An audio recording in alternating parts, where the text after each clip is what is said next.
So I think since some of the other things we were looking at, we talked about adding crews and changing our stations.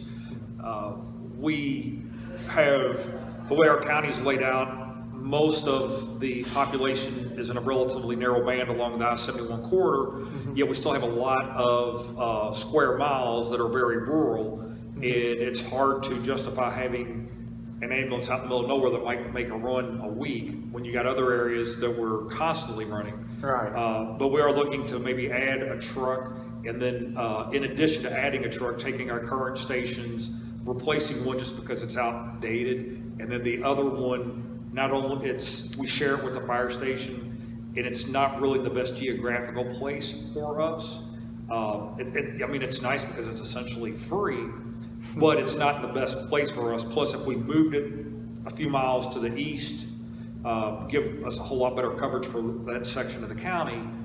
Plus, it gives our people their own place that they can call home versus being a guest all the time at somebody else's place. Right. I think we talked a little bit about critical care, that we want to get more of our paramedics to that critical care endorsement. We have a local hospital. It's a good hospital, but limited capabilities, and they quite often get either walk-ins, or sometimes we get a little upset with our neighboring services because they bring in stuff. It's like, well, why didn't you go another 15 miles to a hospital that can handle it? But we have to keep in mind too that that paramedic may have been in the truck with that patient for the last 30 or 40 minutes, and they were darn happy to get to any port in the storm. But then it becomes our baby. Now we've got a patient that might be on multiple drips, intubated on a ventilator, things like that, that we now assume that patient care. So we want to get our paramedics, and a lot of our paramedics came from urban 911 services where you managed airways, you got pressures where you wanted them, and you ran to the hospital. Now we're taking those patients that we used to take to the hospital, now taking them out of the hospital to a higher level of care. And we just want them to have more tools to be able to do that competently and confidently to get that patient where they need to be with the care that they need. All right. I'm sorry. I was going to say, the other thing I think we talked about a little was we're looking at changing our schedules to try to accommodate so the newer people don't have to work every weekend essentially, because pretty much you work the same 3 days every week, and that means some people are working every Friday, Saturday, Sunday. Try to mix that up a little bit. I think we'll stay on probably 12-hour shifts. I don't think we'll go to 24s. There's been a lot of resistance to that. But those are things I think we will probably be seeing in the near future. Okay. As far as the funding goes, you talked a little bit about how getting the critical care endorsement would allow you, in some cases, I think it was propofol? Yeah, propofol is an example. Where instead of using two traditionally certified paramedics, you could use one critical care paramedic. So in that regard, and probably similar situations, I could see how that would help you save money. Right. As far as setting up or renovating, even moving a facility, a station, I should say rather, that seems like it would be rather in-depth and costly. Is that, without getting too much into the particulars, is that something that you think in the long run might actually benefit financially, as opposed to, I know there are other benefits, but just financially, do you think that would actually benefit the company financially, or is it just a step that you need to take regardless, maybe not regardless, but having to deal with the cost of it? I think in the one case, we're going to benefit financially by having just the truck in a better geographical location. I think is going to help us out in the long run. Okay. Because if we continue to have these 20-minute response times on that truck, like if that truck's out and the next truck is 20 minutes away on a good day, we're going to lose community support, basically, and then that's going to affect our funding in that regard. So by having it there, having this community like, hey, we're here, we're ready to go, and knowing that, I think is going to help us garner that financial support going forward. And it's going to help hugely with morale of the crews. Okay. The other station, I mean, I hate the Monday morning quarterback things, but if you were to see that station, you were like, whoever thought this was a good idea? It makes no sense. Where it is geographically, isn't bad necessarily, but it's in the middle of a light industrial park with gravel lots all around it.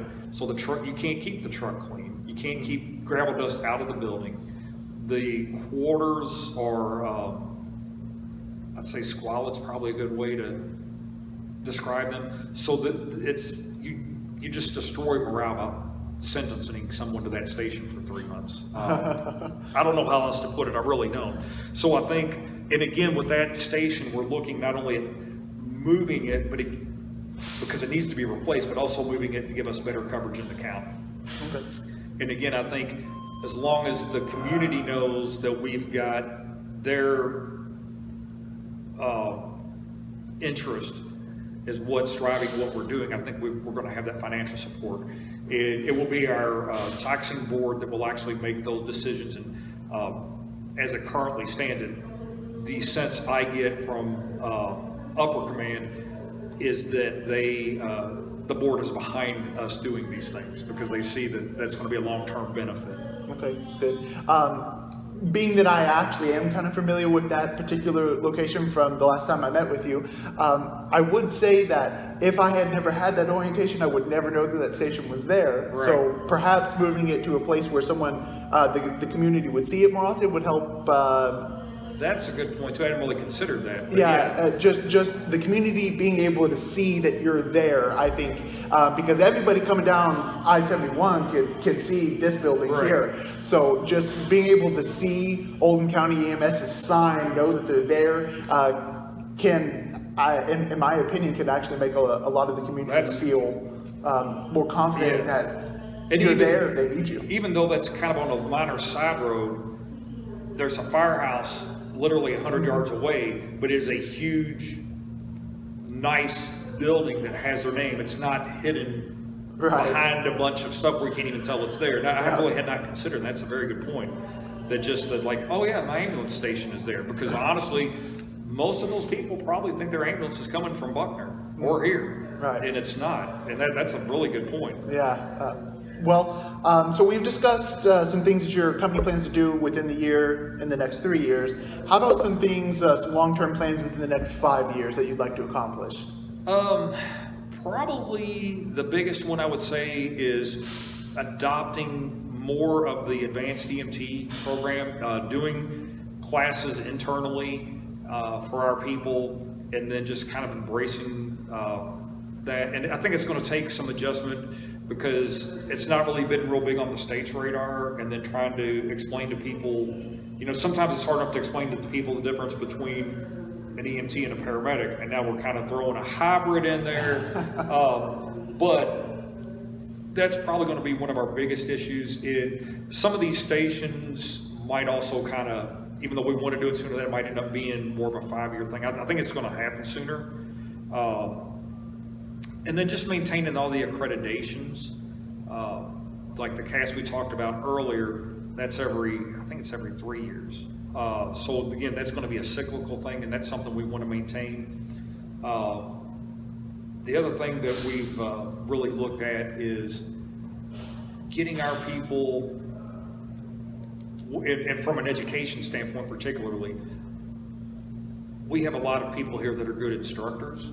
I would like to get them to use their skills more as instructors, or I like tonight, like the EMT class, I'm going to love actually teaching skills. I would rather do that, or I would rather be on the ambulance with an intern like yourself, because that's really what I enjoy. But we got a lot of other people out here that can do those things, and I'd like to see us get more of our people to that level. I would like to basically have a corps of instructors. Similar to the helicopter services, also reach out to the surrounding counties, like, hey, we're having a PEP class, or we're having ACLS, or we're doing this, and have people coming in here. I think that's a great idea. Doing some things like that. We're kind of blessed in the fact that we're a relative, actually, I don't know if it's true, I've heard it's the richest county per capita in the state. I don't know if that's true or not, I've heard that. But either way, we're blessed with a lot of resources, no matter how you slice it, and not all of our neighbors are, but our neighbors impact us as well, because when they bring in a patient to this hospital that we then have to transport, it takes an ambulance out of service for this county. So if we can reach out to them and basically just work on better teamwork and regional cooperation, I think would be huge. And then along with that, I would like to see more of our people get the opportunity. We encourage it. Not everybody really takes us up on it. But going to the Center for Domestic Preparedness down in Anniston, because it's free training. Essentially, we pay for the person's time, and the federal government pays for everything else. And there's just a whole range of classes down there. I would love to see more of our people getting involved and deeper into what they're doing.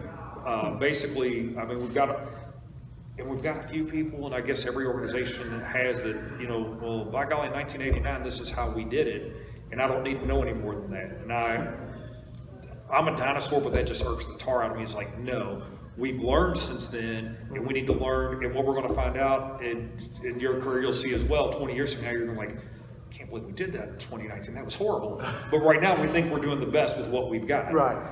And we're going to learn more, and, you know, things are just going to get better, but just keep pushing people to their full potential. Right. So, as someone with family and friends in the surrounding counties, it's actually really good for me to hear that you're reaching out to agencies that, I hate to say less fortunate counties, but counties, counties with less resources. So I really appreciate that, actually. As the very last part of this segment, what challenges do you think your company might face trying to achieve these goals? And one thing that I can particularly see is expanding population. Because especially with the new bypass, a lot of the companies that are setting up here, I think there are a lot of people getting homes in some of the more rural areas of this county, and there are more people coming into the urban areas. So how do you think that increased population would perchance negatively impact your ability to achieve these goals? So in a perfect world, that's going to be more tax revenue in a perfect world, which then means we can get more resources, particularly human resources. Okay.